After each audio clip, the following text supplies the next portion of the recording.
Hey Patrick, are you ready? We got to interview you today, and I'm showing everybody how to make a forge today, so they know how to do it themselves. Pat, got to get up. We got to get you laid, Pat. There's gonna be some sexy blacksmithing ladies out there for you. Ooh, you're so hard. You gotta wake up, Pat. You gotta wake up, Pat. We gotta do it, Pat.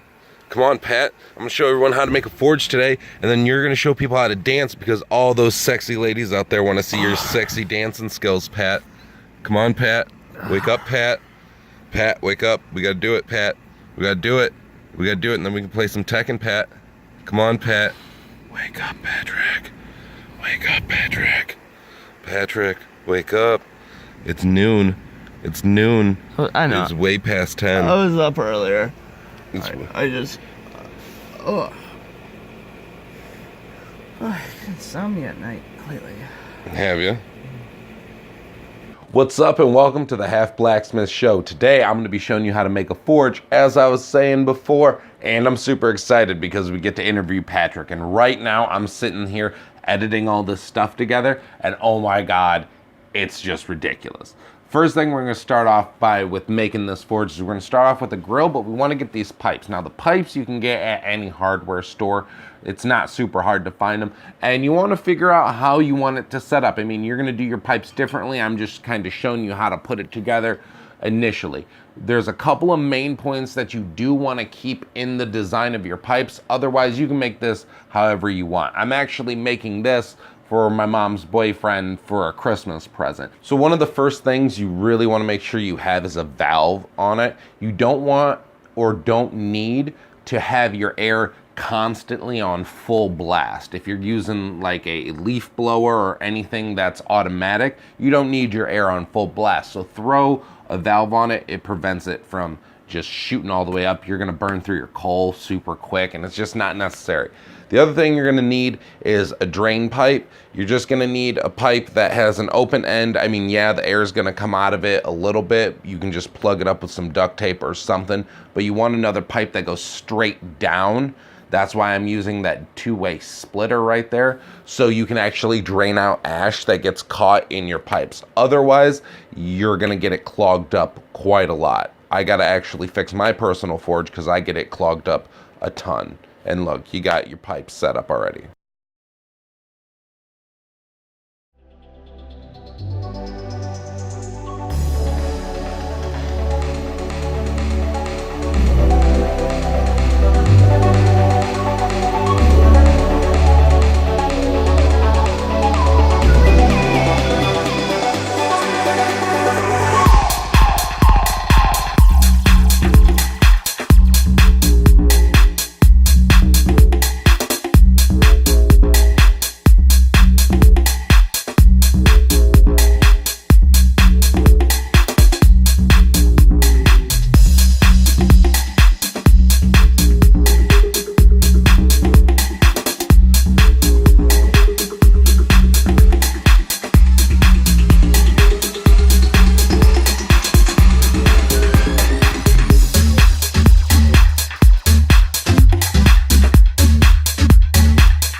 Car!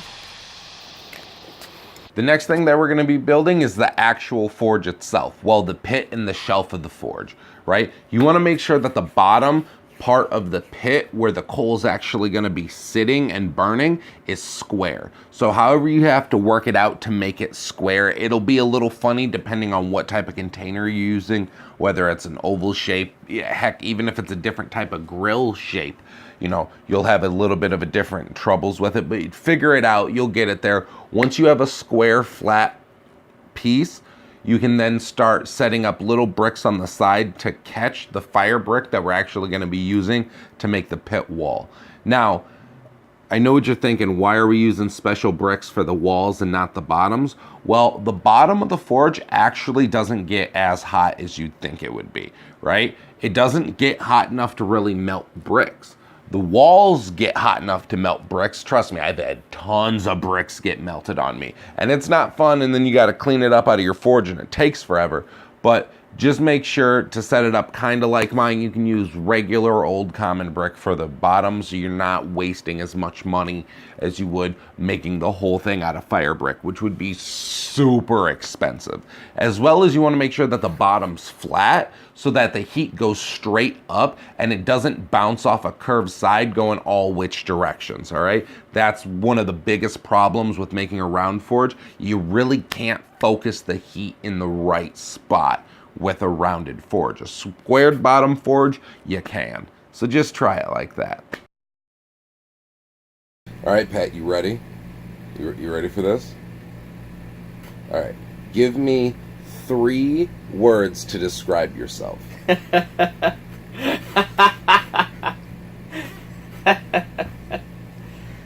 We're doing this like a dating show. I know, that's why I laughed. And I was like, I feel like a deer in the headlights of love. You ever see those? Mm-hmm. Oh, yeah. I don't have any friends. I don't need them. You want to come up here? Alright. I guess describing me, I'm kind, I'm lovable, and I own noobs. You own noobs. Oh, pie. Oh, bye. Okay. What's another good one? What? Well, lady, how do you describe yourself in 3 words? And what else? And what's the third one? Okay. Thank you. How do you feel about traveling? I love traveling. Traveling is a substitute of knowledge. If you can't read a book and if you can't learn from someone or something, traveling is your best option. Actually, anyone who's confused with college, anyone who's confused with learning, travel. Answers will come to you. Traveling is the greatest gift of our species. It's what created such wonderful diversity of humans. It's what we are, is travel. So to ignore travel and to stay stationary is just pointless. So yes, I love travel. Now this is actually the last part. It's not super hard to build a forge. You just want to make sure that you fill it up with some type of dirt, sand. I wouldn't say rocks. You want something a little bit finer than that, but sand works pretty well. I don't know how it's going to work with that much heat. It could turn to glass. Probably it will. I don't know. I use dirt, but if you're asking yourself, why am I doing all this stuff? What does it have to do with blacksmithing? It has nothing to do with blacksmithing. I'm talking about the whole Patrick stuff. It has nothing to do with blacksmithing. I'm just hoping that there's some pretty lady out there who wants to date my friend because I'm tired of him dating skanks. Because skanks are just annoying. And I hate sitting there and being like, oh, blah, blah, blah. Pat feels bad about a skank. Why do you feel bad about a skank, Pat? Skanks don't need feelings. You don't need to give feelings to dirty skanks. And, you know, so I'm just trying to help him out. We'll eventually get over this, but I'm going to help him get over skanks. And he needs somebody who's not a skank. So if you're not a skank, hit me up on Twitter or Instagram or something, and I'll silk you up with my friend and on a date. And I'll pay for it. It's free. Are you religious? And would you be able to date a religious woman? It comes down to ego. I had a long discussion with my father. I realized, like, I've been on the Richard Dawkins side, like, oh, fucking atheism's the way because religion, it's, like, it doesn't make any sense, it ruins the school system, but it's none of that. Like, it has to do with ego. If you think that you're right and someone else is wrong ever, without any institution of considering what may be out there, that's where your fault is. So as long as you don't have a big ego, you can, I don't care if you like jihad, whatever, as long as it's not egotistical, I'm okay with that. And would you consider yourself spiritual? I'm just in search of an answer.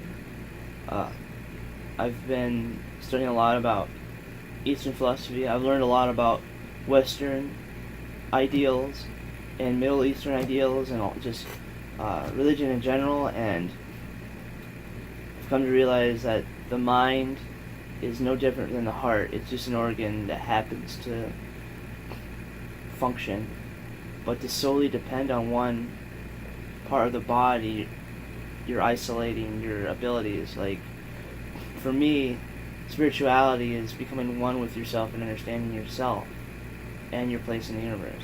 So am I religious? In that aspect, yes. But in a mediocre standpoint, no, I'm not religious. I'm just spiritual. Okay. I don't believe in a higher being.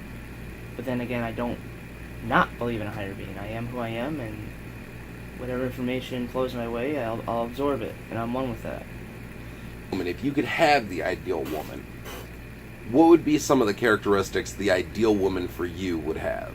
Just honor, that sense of, yeah, there's exponentialism in the world, like nothing really fucking matters. You're never gonna have that perfect person. You're, the idea of having what you want is just an obscure idea. So that the perfect woman, it's not out there. It's just who you can deal with, whatever happens kind of thing.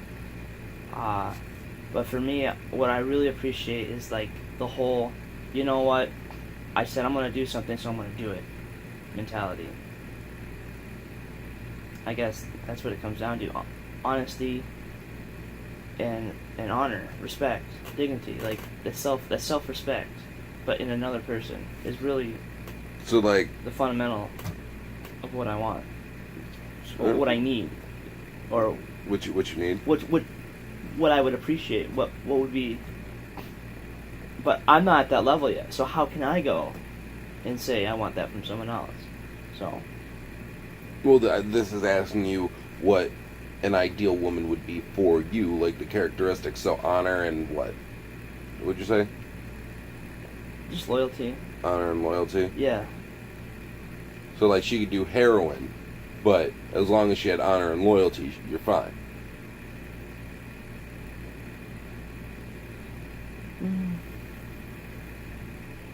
Hobbies. What are your hobbies, Patrick?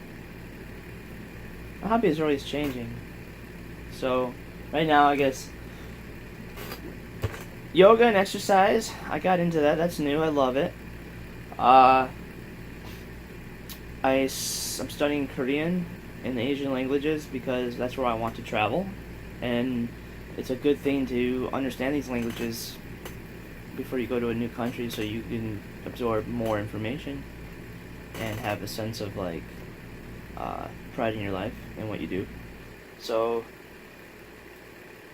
exercise, language. I also like DJ, or not DJ. I mix music, and I love mixing music, and I love music in general, specifically electronic music and dance music. So I enjoy that. So I've been doing that weekly, and then once in a while I play games. I love games. It's a good form of escapism. Man, my hobbies are actually extremely vast. Like, I love a lot of things. I mean, it just depends on the setting. I guess If you look at the camera, yeah. you're gonna look right at me. I know, but I have to look at you. I know, but you are looking My at me. brain's breaking. What would be your ideal first date? My ideal first date? Fuck yeah, arcade. Or, a lot of people, I guess, a good example of a first date to me would be explaining what bad first dates are. The worst thing you can do on a first date is something that's very egocentric or very inwards. Like, a lot of people are like, let's go to a movie. What it does is it causes you to focus more on the movie than your date. And then if you go afterwards to a theater or not a theater, but a restaurant or something, all you're talking about is your perception, your ideas, you. If you can find something that just brings the essence of both bodies together, such as like having fun together or exercising or doing something just fundamentally together in the essence of, togetherness, is an awesome thing. Even if it's just taking a walk. Taking a walk is the best first date ever. because you break that awkwardness, and then it's like you get so much for how people hold themselves by walking. It's weird. What do you mean hold themselves by walking? What they think about how they walk, how long they go, where they go, sense of direction. It's there's a lot of psychology involved. You know what? I love. It has to do with ego, but I love like, you know, women who are into the same thing as me. So I love women who dye their hair. I love women who like the Japanese kawaii fashion. You know, like, you know, bright rainbow colors, rave colors, stuff like that. Like, honestly, if a girl isn't super attractive or super into what I am, but she fucking has that, like, that style going for her, it kind of, you know, it's like, you know, I like it still. I like that a lot. The weird style? It's not weird. Maybe this is why, like, a lot of the chicks you like are crazy, Pat. Yeah, most likely. Probably. So you are looking for a woman, though? I think we all are. I mean, I might not be getting laid every night, but I still want something. Or not want. See, want is a bad word. For me, it's just like, I'm content with being single. I've just come to just accept it. I've come to accept that I'm okay with being single, and I'm actually probably better off being single. But from what I have learned is, behind every great man is a great woman, and sometimes in certain situations, a couple or a pairing of people produces great results compared to just, you know, two heads are greater than one. So if that ever happened, and I ever had a woman who made me, who made me better than I am right now, or someone who's going to challenge me and make me grow, I gladly accept that. You know, I'm gonna like vet all the women. What's vet mean? I'm gonna like go through and like talk to all of these women before, if any of them, if somehow some chicks watching be like, yeah, I like knives, and they watch this and like, oh, Patrick's sweet, I'd like to date Patrick. I'm gonna vet them to make sure they're not crazy first. Yeah,